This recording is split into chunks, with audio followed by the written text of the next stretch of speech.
എന്നിട്ട് എന്ത് പറഞ്ഞാണ് അവന്മാര്? എന്ത് പറയാൻ, അവന്മാര് ഒരേ ഷോ നിർത്ത് ഞാൻ ആരാന്നറിയാന്ന് ചോദിച്ചു. അവൻ പറയുന്നത് താൻ ആരായാലും എനിക്കെന്തോ അത്. ഞാൻ പറയടേ അടങ്ങ്, ഞാൻ ആരാണെന്ന് ചോദിച്ചത് ഞാനാണ് പാലാരി വട്ടൻ ലാലു എന്ന് പറഞ്ഞു തീർന്നതും ഏത് വഴിക്ക് ഓടിയെന്ന് അറിയാൻ വയ്യ. ആര്? അണ്ണനാ? അവന്മാരെ ഓടിയെന്ന്. അങ്ങനെ അണ്ണ വരണ്ട്. ഭരത്തന്മാരുടെ നെകളിപ്പ് ഏതുവരെ പോകും നോക്കട്ടെ. മര്യാദക്കൊക്കെ ജീവിച്ച് ജോലി കഴിഞ്ഞ് വീട്ടിൽ പോയാൽ നല്ലപോലെ ജീവിക്കാം, ഇല്ലെങ്കിൽ വെട്ടുകൊള്ളുവേ. കിടക്കത്തേ ഉള്ളു, പിന്നെ എണീക്കൂല.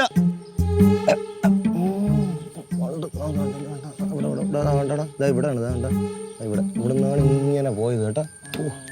ഒന്നും പറയണ്ടേ, ഭയങ്കര തിരിഞ്ഞു വെക്കാം പോടെ.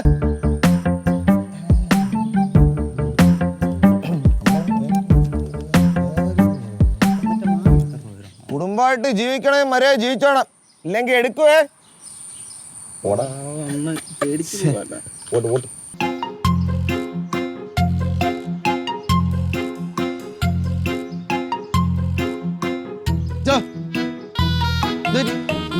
ഒന്നുമില്ലടാ. അല്ല ബാഗ് താഴത്തൊക്കെ ഇട്ട് നിൽക്കണ എന്താ സാധനം നീ മേടിക്കാൻ മറന്നുപോയാ? ഒന്നുമില്ലടാ, ഇതിപ്പോ അച്ഛൻ പ്രശ്നം എന്താ വെച്ചാ? എടാ ഇത് രണ്ടാമത്തെ പ്രാവശ്യമാണ് ഞാൻ ക്ഷമിക്കണത്. മറ്റേ ഇവിടെ ഒരു ചെറുക്ക ലോക്കൽ ഒരു ചെറുക്കയില്ലേ പാലായിട്ടുള്ള അവന് കുറെ ചൊറിയന്മാരോട് അവിടെ പയ്യന്മാരോട് അവിടെ ഞാൻ വന്നപ്പോഴേ വല്ലാത്തൊരു സംസാരം, വെട്ടുവന്നാ കുത്തുവന്നൊക്കെ പറഞ്ഞിട്ട് ഞാൻ എന്റെ സുഖം അറിയാൻ ഞാൻ കൊടുത്തിട്ട് വന്നേ. അച്ഛാ വെറുതെ പ്രശ്നം ഉണ്ടാക്കാൻ പോകണ്ട, അവന്മാര് ഭ്രാന്തന്മാരാണെന്ന്. അവന്മാരുടെ തലയിൽ ഇഷ്ടംപോലെ കേസ് ഉണ്ട്, എന്റെ ഫ്രണ്ട്സ് ഒക്കെ പറഞ്ഞിട്ടുള്ളതാ. എന്തിനാണ് വീട്? ആരെ തലയോടാ കേസ് ഇല്ലാത്തത്? അച്ഛാ വേണ്ട, അച്ഛൻ വെറുതെ അതിനകത്തിന് ഇടപെടാൻ നിൽക്കണ്ട. മാത്രമല്ല അമ്മമാരിപ്പോ സീനൊക്കെ വേറെ ലെവലാണ്. നമ്മളും വേറെ ലെവൽ തന്നെ കേട്ടാ. അച്ഛൻ ഒന്ന് മിണ്ടാരി അച്ഛാ പ്ലീസ്. അച്ഛാ അമ്മ ലച്ചു ശിവ പാറ എല്ലാവരും ഒന്ന് ആലോചിച്ചിട്ടാണ് ഓരോ തീരുമാനം എടുക്കാം, പണ്ടത്തെ പോലെ അല്ല അച്ഛാ. അച്ഛാ അത് മാത്രമല്ല അവന്മാരുടെ പ്രൊഫഷനേ അതാണ്, നമ്മുടെ ലൈഫ് വേറെയാണ്. എടാ വരുത്തന്മാരെന്ന് അവനൊക്കെ തന്തേരാ വേടത് താഴെ ലോകത്ത് വരുത്തന്മാരല്ലാത്തത്. അച്ഛാ ഞാൻ ഇതിന് സത്യം പറയാം. ഇന്നാൾ രാത്രി ഞാൻ വീട്ടിലോട്ട് ഇങ്ങനെ ഒറ്റയ്ക്ക് വന്നുകൊണ്ടിരുന്നു, പിന്നെ ഒരു കോൾ വന്നു റോഡിൽ വെച്ച്. അപ്പോൾ ആ റോഡിൽ വെച്ചാൽ കോള് എടുത്ത് മാറി എന്നങ്ങ് സംസാരിച്ച്. അപ്പോഴത്തെ ലാലും ടീം വന്നുകൊണ്ടിരിക്കുന്നു. അവന്മാരെന്നെ നോക്കി, എന്നെ മനസ്സിലായി, ഇതാണ്ട് ആർക്കാലും മനസ്സിലാവല്ലോ. അവന്മാരെന്നെ നോക്കി ചെറിഞ്ഞ് ഓരോ കുത്തുവാക്കുകൾ പറഞ്ഞിട്ടാണ് പോയത്. ഞാൻ പിന്നെ അത് മൈൻഡ് ചെയ്യില്ല, എനിക്ക് തമാശയായിട്ട് ഞാൻ വിട്ടു. പക്ഷെ എൻ്റെ മുടി കത്തിക്കുന്നു പറഞ്ഞായിരുന്നു, അത് ഞാൻ ആലോചിച്ച് വെച്ചിട്ടുണ്ട്. നീ നേരത്തെ അച്ഛൻ്റെ പറയുന്നത്? അച്ഛൻ്റെ സ്വഭാവം എനിക്ക് അറിയാലോ അച്ഛൻ, വെറുതെ എന്തിനും പ്രശ്നം ഉണ്ടാക്കാൻ പോണത്. നോക്കിയേ ലൈഫിൽ നമുക്ക് അടിച്ച് പൊളിച്ച് ജീവിക്കാനുള്ള ഇതുപോലത്തെ ചീള് കേസൊന്നും മൈൻഡ് ചെയ്യാൻ നിൽക്കണ്ട. അതന്നെ അച്ഛാ, ഇത് നമ്മുടെ ലൈഫാണ്, വിട്ടുകളാ വെറും ചീള് കേസുകള്. പട്ടികളല്ലേ അവിടെ കിടന്ന് കുരക്കട്ടെ, നമുക്കെന്തരേ. കറക്റ്റ്, അവൻ പറഞ്ഞാണ് കറക്റ്റ്. അച്ഛൻ വന്നേ, അച്ഛൻ വാ വാ വാ അച്ഛൻ മൂടോട്ടാ വാ. നല്ല അമ്മ നമുക്കിന്ന് കാന്താര രസം ഉണ്ടാക്കിയാലോ? അയ്യോ വേണ്ട, നിങ്ങൾ അച്ഛനാ ഇല്ല കാന്താരി മൊത്തം മരത്തിന്. അത് ശരി, പറഞ്ഞു തരുന്നില്ല അപ്പോഴത്തേക്ക് എത്തിയാ. ശരിക്കും കാന്താരി കഴിക്കണം നല്ലതല്ലേ അമ്മ? പിന്നെ കൊളസ്ട്രോള്, ഗ്യാസ്, അസിഡിറ്റി, അമിതഭാരം എല്ലാത്തിനും കാന്താരി നല്ലതാണ്. പക്ഷെ ഒരുപാട് വാരി കഴിച്ചാൽ ഇന്റർപാർട്സ് കംപ്ലീറ്റ് എരിഞ്ഞങ്ങ് പോയി. എന്ത് പറ്റി കാന്താരി പ്രേനൊന്നും മിണ്ടാതെ നിൽക്കണേ? ഒന്നുമില്ല. അല്ല വരാൻ ലേറ്റ് ആവും, എനിക്ക് അവിടെ സൈറ്റിൽ പോകണമെന്നൊക്കെ പറഞ്ഞ് പോയില്ലായിരുന്നോ? പോയില്ല. എന്ത് പറ്റി ബലൂര് ആനന്ദാ? എന്താ ചേച്ചാ സൈറ്റിലെ കണക്കൊക്കെ കുഴഞ്ഞു മറിഞ്ഞാ? വാഴയാണ്. സത്യം പറഞ്ഞ അച്ഛൻ എപ്പോഴും ഇങ്ങനെ ഫുൾ ഓൺ പവറിൽ നിൽക്കുന്നത് ഞങ്ങൾക്ക് ഇഷ്ടം. അതുകൊണ്ട് അച്ഛൻ്റെ എനർജി ഇത്തിരി കുറഞ്ഞാൽ ഞങ്ങൾക്ക് ഭയങ്കര വിഷമവും. അതുകൊണ്ട് ചോദിച്ചതല്ലേ. ആ പോട്ടെ, തൽക്കാലം ഞാൻ മനസ്സിൽ വെക്കണില്ല, വിട്ട്. എന്താണ് എന്തോ വെച്ചാ അച്ഛൻ ആ കേസ് വിട്ടില്ലേ?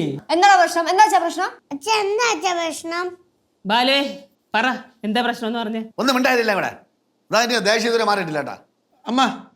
അമ്മ വേറെ ഒന്നല്ല, ഇന്നാൾ ഒരു 5-6 പേര് ഇവിടെ വന്നിട്ട് പ്രശ്നം ഉണ്ടാക്കിയില്ലേ വീട്ടിൽ വന്നിട്ട്? എപ്പോ? അച്ഛൻ ജംഗ്ഷനിൽ ഒരാളെ പിടിച്ച് തള്ളിയപ്പോ അവൻ കാണാൻ പോയി വീണിട്ട് കുറെ ഗ്രൂപ്പ് വന്നിട്ട് ചോദിക്കാൻ വന്നിട്ട് മൊട്ടത്തല ഉണ്ടായിരുന്നില്ലേ, ഭയങ്കര ഷോ. ഓർമ്മയുണ്ട്, 2-3 പയ്യന്മാര് വന്നത്. അടങ്ങ് കുറച്ചടങ്ങ്, ഈ അച്ഛനെ കാട്ടി ഭയങ്കരമാണല്ലോ. ഒന്നുമില്ല അച്ഛാ. അല്ല അമ്മ, അച്ഛൻ ഇപ്പൊ വരണ വഴിക്ക് അവന്മാരെ കണ്ട്, അപ്പൊ അച്ഛനെ എന്തോ കളിയാക്കും എന്തോ ചെയ്ത്, അത് അച്ഛൻ വിട്ട തമാശ രീതിയിൽ അച്ഛൻ വിട്ടില്ലേ? തമാശ രീതിയിലല്ല, നന്നായിട്ട് പരിഹസിച്ച്. നീയൊക്കെ വളർന്ന്, ഇത് വളർന്നില്ല. അല്ലെങ്കിൽ ഉണ്ടല്ലോ എന്നെ കൊന്നാലും ഞാൻ വെട്ടിയെടുത്ത് പറവടയിട്ടാ. ഞാൻ ഒരു കാര്യം ചോദിക്കട്ടെ, അവന്മാര് നിങ്ങളെ വല്ലതും ചെയ്തിട്ട് നിങ്ങൾ എന്ത് ചെയ്യും? എനിക്കാരുണ്ട്, അമ്മക്കാരുണ്ട്, അപ്പൊ ഞങ്ങളുടെ കാര്യം ഞങ്ങൾക്ക് പിന്നെ ആരുണ്ട്? അച്ഛൻ ഇപ്പോഴേ ഞാനൊരു കാര്യം പറഞ്ഞേക്കാം, അവന്മാർ എന്ത് പറഞ്ഞാലും എന്ത് ചെയ്താലും അച്ഛൻ മിണ്ടാണ്ട് തലയും കുനിച്ച് അവിടെ നിങ്ങൾ പോരെ, കേട്ടല്ലോ? അപ്പൊ എനിക്ക് അടിയുണ്ടല്ല തല്ലി എന്ത് എന്നാലും പോരെ. ഒന്നും മിണ്ടണ്ട. അവന്മാരെ എന്തെങ്കിലും ചെയ്യുകയാണെങ്കിൽ മിണ്ടാതെ ഇങ്ങോട്ട് പോന്നേക്കണം, അത്രേ ഉള്ളൂ. അതെ അച്ഛാ, വെറുതെ അലമ്പൊന്നും ഉണ്ടാക്കണം. എടി അവന്മാർ എന്നെ എന്തൊക്കെ പറയുന്ന അറിയാമോ? വരുത്ത വാടകക്കാരൻ പേടിത്തൊണ്ട്, പിന്നെ പറയണ രാത്രിക്കുമ്പോ വീട്ടുകാരിലേക്ക് എന്നെ വെട്ടി കൂട്ടുവന്നു. നിന്നാണോ നീലു? നിന്നെയൊക്കെ ഉദ്ദേശിച്ച് ഞാൻ മിണ്ടാതെ വന്ന്, അറിയാം നിനക്ക് വാടകക്കാരെന്ന് പറഞ്ഞ പറഞ്ഞു തോന്നുന്നു കാരണം നീയൊക്കെ തന്നെ നോക്കിക്കോ. എന്ത് നോക്കിക്കോന്ന്? ഒന്നും നോക്കാനില്ല. അടങ്ങൊഴുക്കി നടന്നോളാം. ഞാൻ പറഞ്ഞില്ലെന്ന് വേണ്ട. ദേ പിള്ളേരെ ആലോചിക്ക്, പിന്നെ സ്വന്തം പ്രായോ. അച്ഛ അമ്മ പറഞ്ഞ പോലെ തന്നെ ചെയ്യച്ച, പ്രശ്നമൊന്നും ഉണ്ടാക്കണ്ട.